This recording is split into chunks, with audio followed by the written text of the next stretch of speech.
wabarakatuh. Bismillah, innal hamdalillah wassalatu wassalamu ala Rasulillah wa ala alihi wa sahbihi wa mawala. La haula wa la quwwata illa billah. Rabbi shrah li sadri wa yassir li amri wahlul 'uqdatam min lisani yafqahu qawli. Bapak Ibu sehat tadi. Alhamdulillah, mudah-mudahan tidak ringan, sehat terus.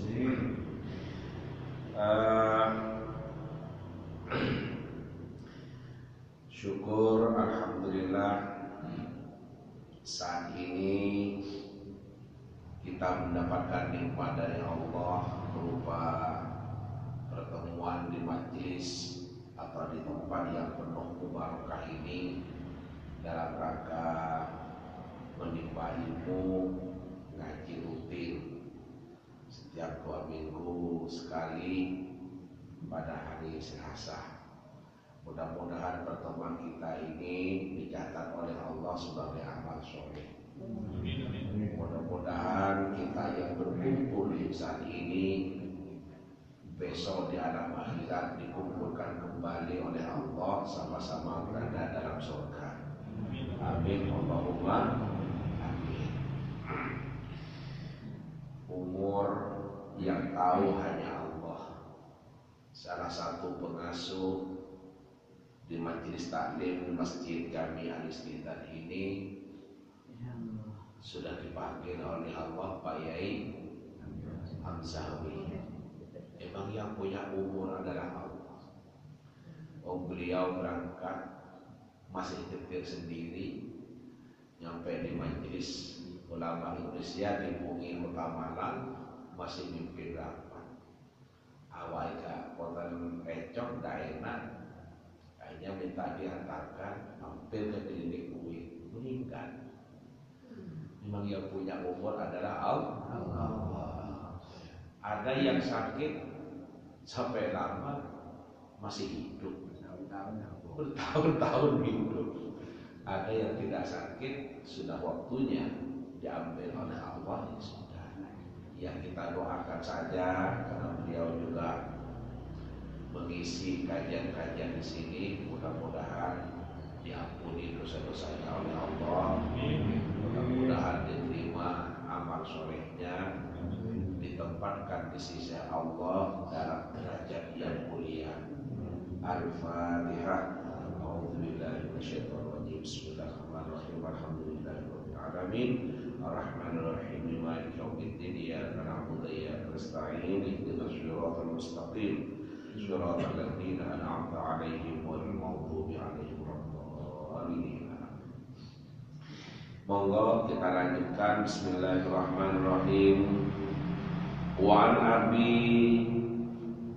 Al-Abbas Sa'din As-Sa'idi radhiyallahu anhu qala, dari Abu Abbas bin Sahli bin Sa'id As-Sa'idi, semoga Allah ridha kepadanya, qala, beliau berkata, marra rajulun ala nabi sallallahu alaihi wasallam wa qala li rajulin indahu jalisun. Ada seorang laki-laki lewat di depan Nabi.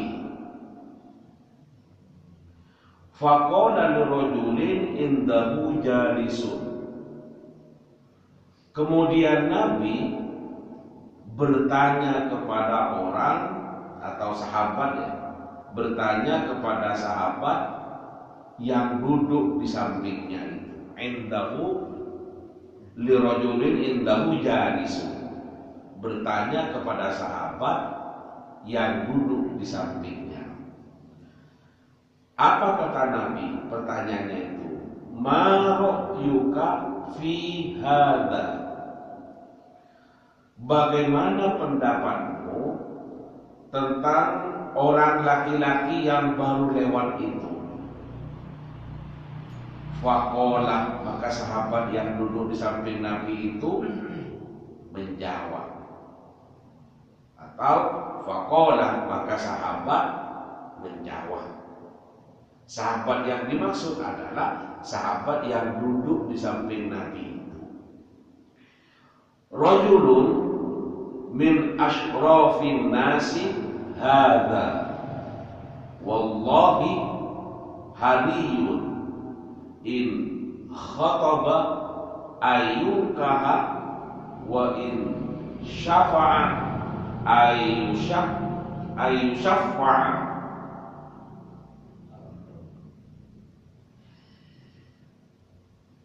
Sahabat tadi itu menjawab bagaimana tentang orang itu, ya, rajulun min asyrafin nasi hadza. Orang itu golongan bangsawan. Wallahi, demi Allah, haliyun in khataba ayyukaha wa in syafa'a ayyushaffa'. Demi Allah, orang itu sangat pantas diterima jika meminang atau jika melamar. Dan apabila ia minta sesuatu untuk orang lain, pasti ia berhasil. Fasakata Rasulullah sallallahu alaihi wasallam. Kemudian Rasulullah pun diam.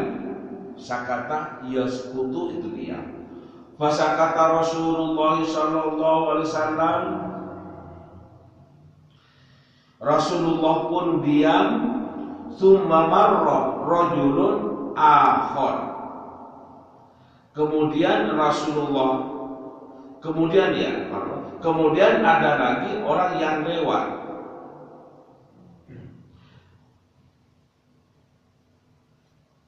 Faqala lahu Rasulullah sallallahu alaihi wasallam,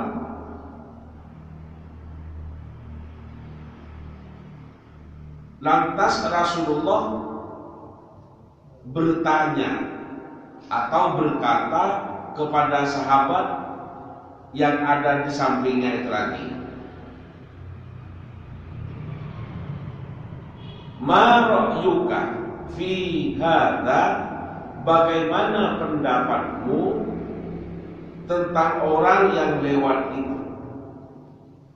Faqala, kemudian orang itu atau sahabat itu menjawab, ya Rasulullah, wahai Rasulullah, hadza rajulun min fuqara'il muslimin. Orang itu dari golongan orang atau dari golongan umat Islam yang fakir. Hadza haliyun in khataba an la yunkaha wa in syafa'a an la yushaffa'a. Apabila meminang, pantasnya ia ditolak. Dan apabila meminta sesuatu untuk orang lain, pasti tidak akan berhasil.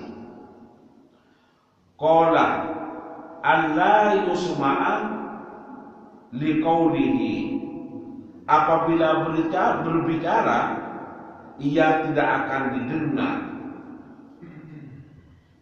Faqala Rasulullah sallallahu alaihi wasallam, kemudian Rasulullah bersabda, hadza khairun mil'il ardi misla hadza.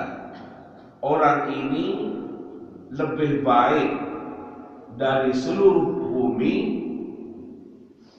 Muttafaqun alaih. Ya, hadis ini sahih. Muttafaqun itu adalah sepakat. Imam Bukhari dan Muslim alaihi atas kesohihan hadis ini. Hadza khairun min mil'il ardi mislu hadza, orang ini lebih baik dari seluruh bumi. Orang ini maksudnya adalah orang yang pertama itu tadi. Baik, Bapak Ibu hadirin sekalian yang dirahmati Allah, saya memberikan makna global setelah memberikan makna perkata tadi, bahwa satu ketika ada seseorang lewat di depan Rasulullah.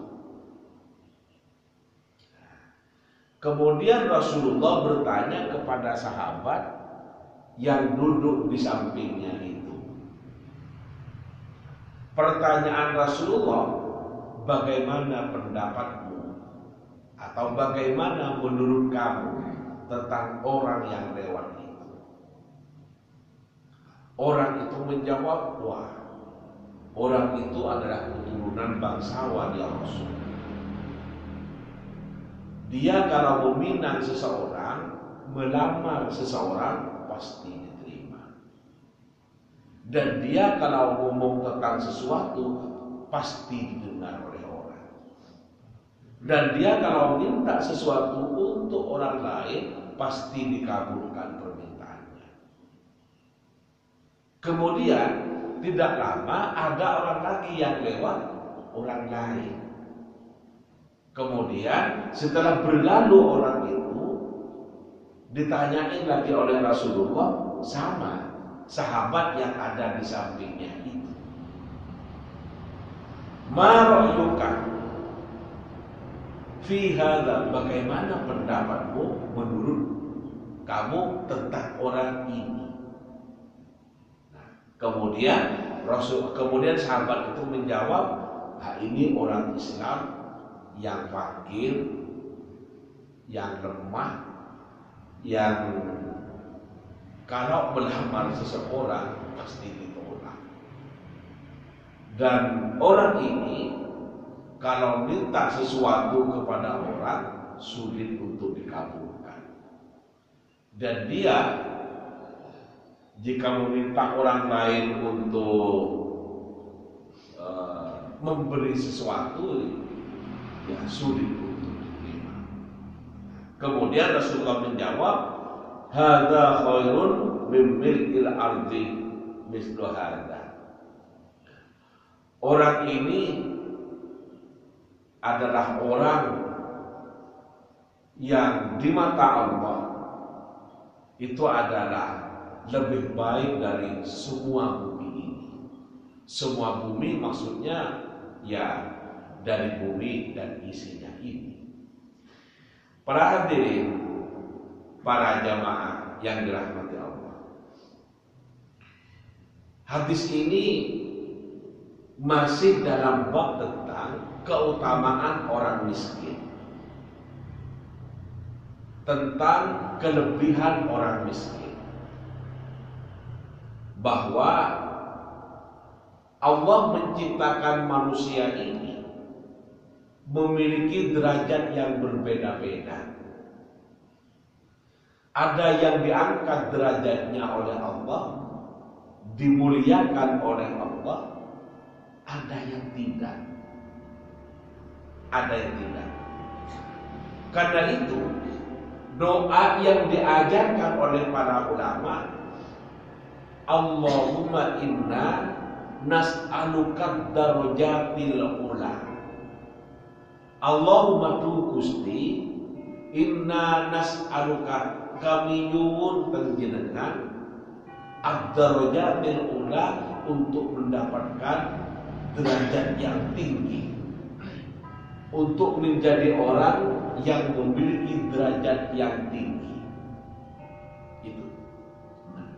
Kemuliaan seseorang atau derajat seseorang tidak selamanya ditentukan oleh karena dia bangsawan.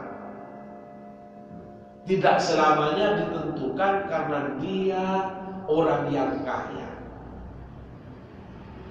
Orang yang miskin pun, yang disangka tidak ada apa-apanya itu, di hadapan Allah bisa memiliki derajat yang mulia jika Allah sudah mau mengangkat derajatnya.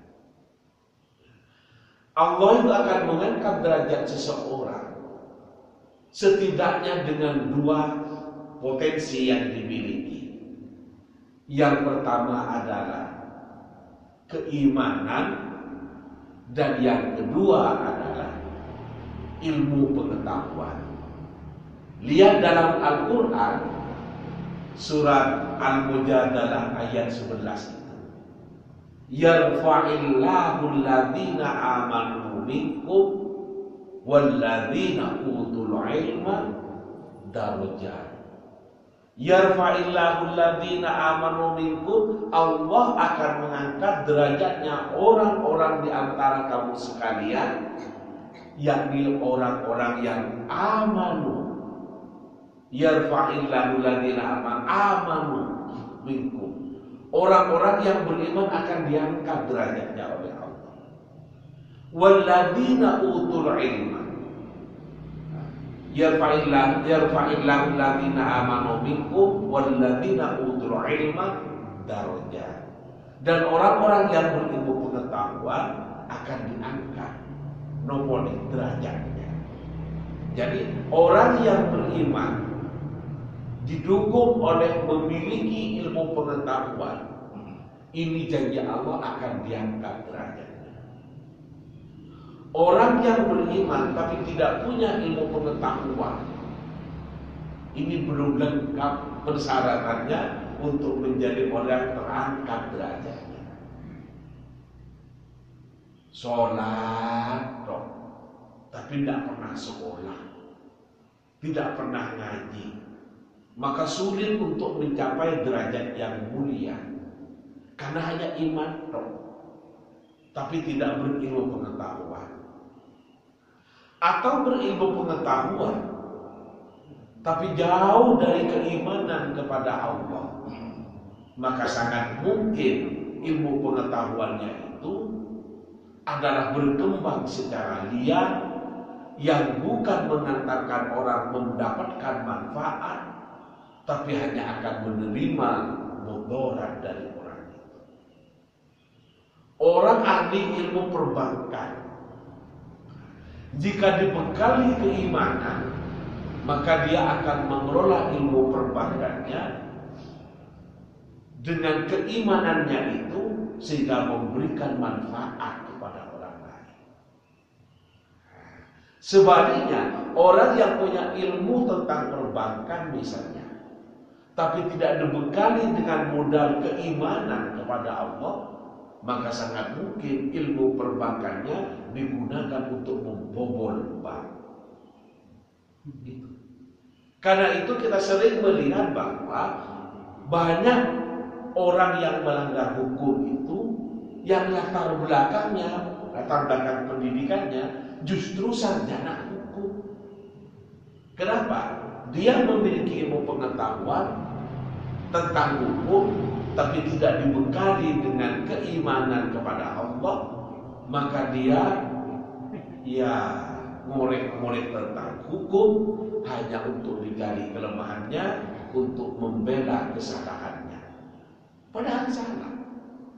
Nah, tapi karena mengerti hukum, maka dia diukri-ukri,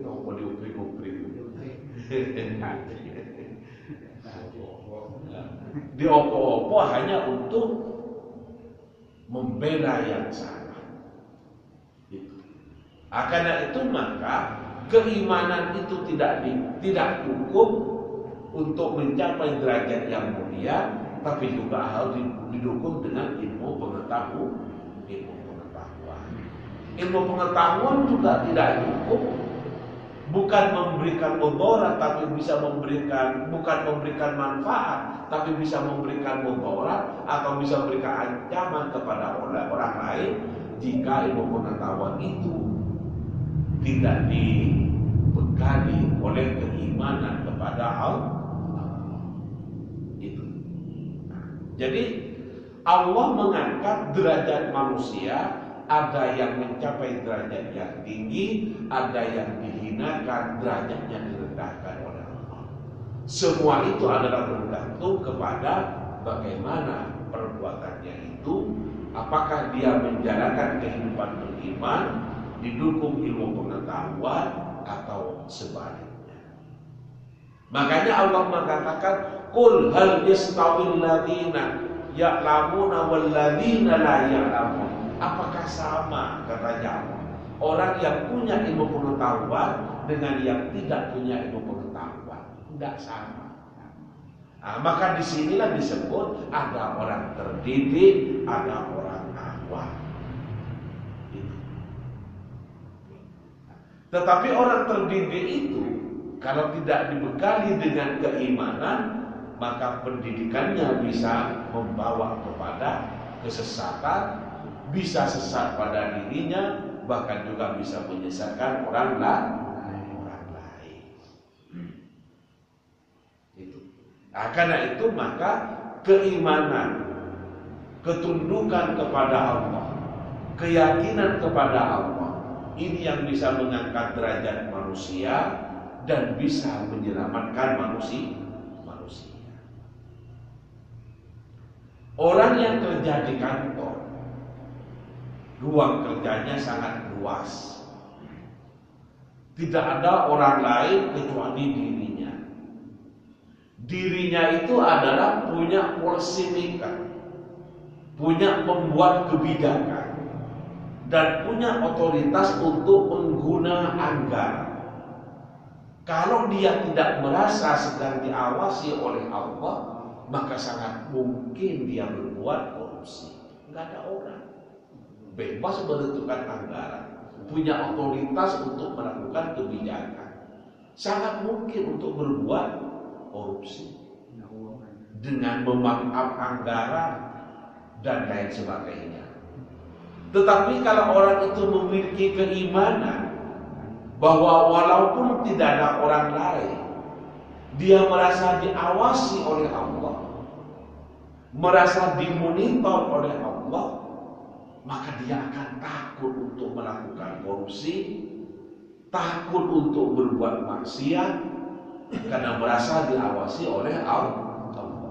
Merasakan akan kemahahadiran Allah itu, sadar bahwa tidak ada orang lain tapi ada Allah yang mengawasi dirinya, maka sesungguhnya ini adalah keimanan.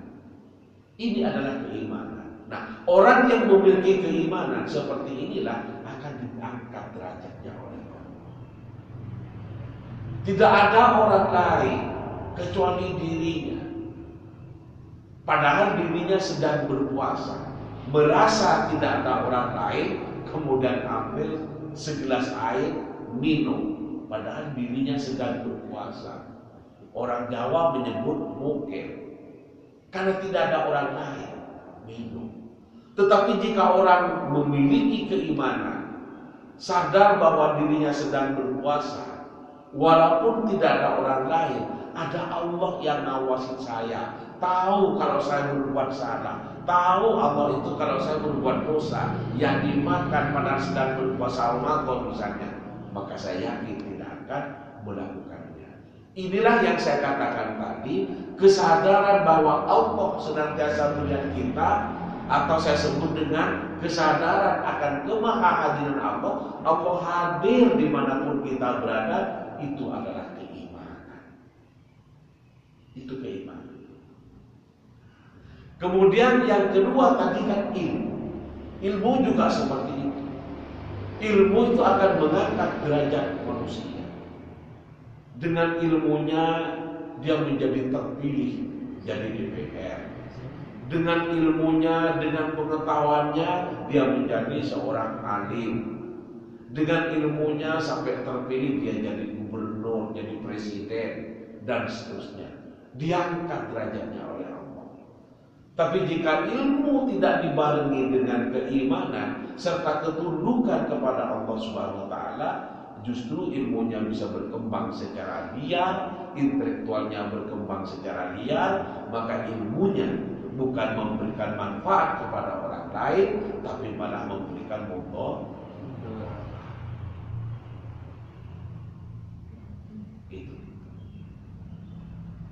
Ilmunya dipakai bukan untuk kebaikan, tapi dipakai untuk kejahatan.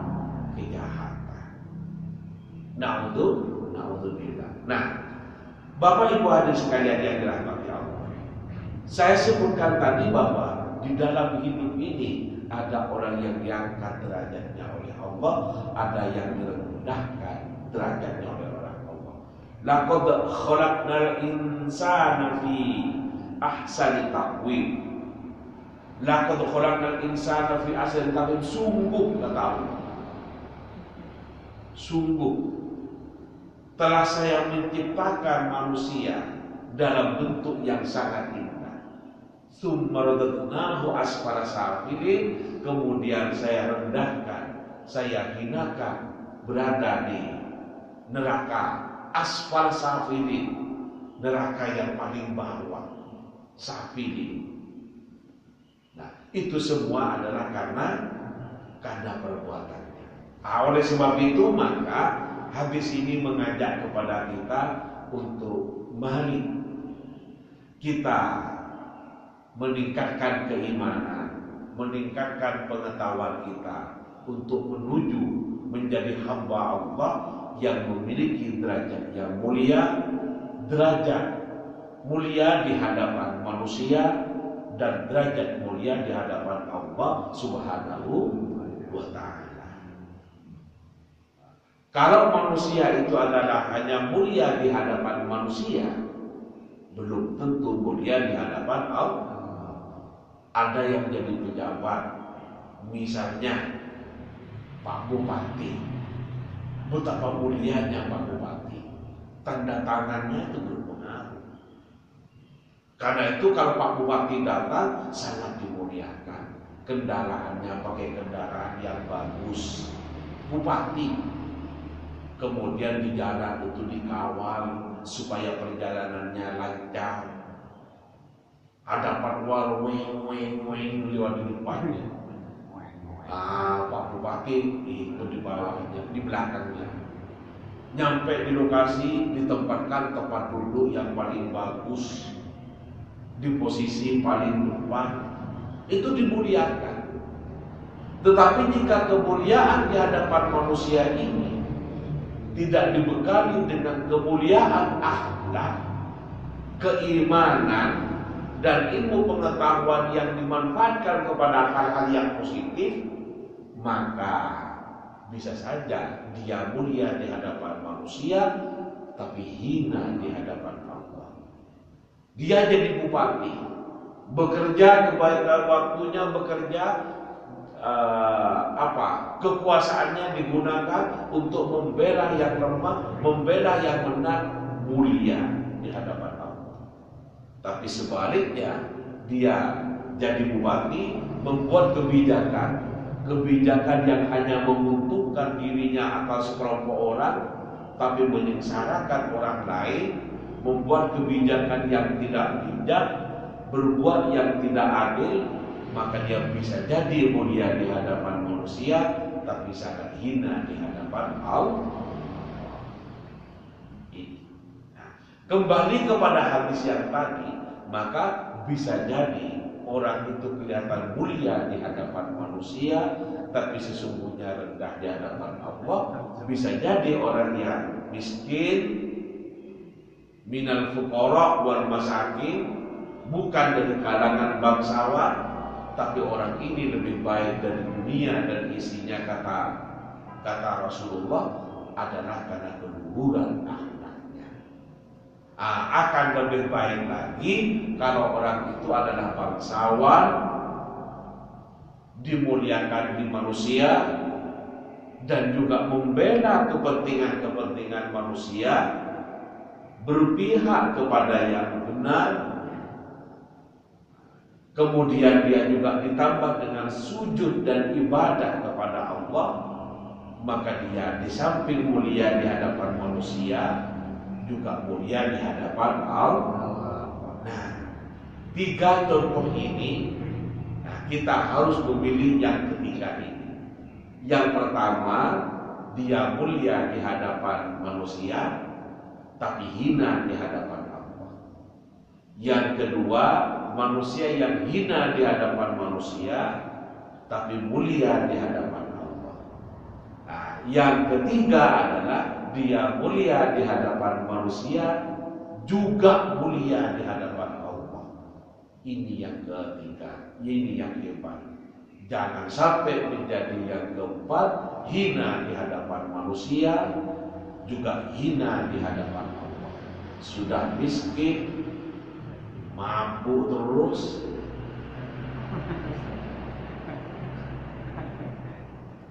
maka di hadapan Allah, di hadapan manusia sudah hina. Pekerjaannya hanya merugikan orang lain. Apa yang ada walaupun bukan punyanya diambil. Ada sandal bukan punyanya diambil. Ada sepeda motor punya tangganya disikat. Kemudian orangnya hanya mampu, hidupnya miskin. Maka ini menjadi yang keempat, hina di hadapan manusia, hina juga di hadapan Allah. Nah, untuk itu mari kita doakan kita, anak-anak kita, cucu-cucu kita, anak keturunan kita semuanya, mudah-mudahan dijadikan oleh Allah sebagai hamba-hamba Allah yang mulia, yang tinggi derajatnya di hadapan manusia dan di hadapan Allah Subhanahu wa taala. Amin. Allahumma amin. Makaten ingkang saged kula aturaken, mudah-mudahan ada barokah dan manfaatnya. Saya cukupkan sampai di sini. Mari kita akhiri dengan berdoa. Kita awali dengan membaca Al-Fatihah. Kita tujukan kepada kedua orang tua kita dan para sesepuh dan leluhur kita, serta orang-orang yang beramal pada masjid ini. Mudah-mudahan ditempatkan oleh Allah dalam tempat yang mulia, ditempatkan oleh Allah di sisinya dalam derajat yang mulia. Al-Fatihah. A'udzubillahi minasyaitonir rajim. Bismillahirrahmanirrahim. Alhamdulillahirabbil alamin arrahmanir rahim maliki yaumiddin. Iyyaka na'budu wa iyyaka nasta'in. Ihdinas siratal mustaqim. Siratal ladzina an'amta 'alaihim ghairil maghdubi 'alaihim waladdallin. Bismillahirrahmanirrahim. Alhamdulillahirabbil alamin. Allahumma awlina bil 'ilmi wa zayyinna bil hilmi wa akrimna bit taqwa wa jambilna bil 'afiyah wa tawaffana bi husnil khatimah. Allahumma alif baina qulubina wa aslih dzata bainina wa hdina subul salam wa najjina minadh dhulumati ilan nur wa jannibna al-fawahisha ma dhahara minha wa ma batan. Rabbana atina fid dunya hasanah wa fil akhirati hasanah wa qina adzabannar. Rabbana hab lana min azwajina wa dhurriyyatina qurrata a'yun waj'alna lil muttaqina imama. Subhana rabbika rabbil izzati amma yasifun wa salamun alal mursalin walhamdulillahi rabbil alamin. Amin. Assalamualaikum warahmatullahi wabarakatuh.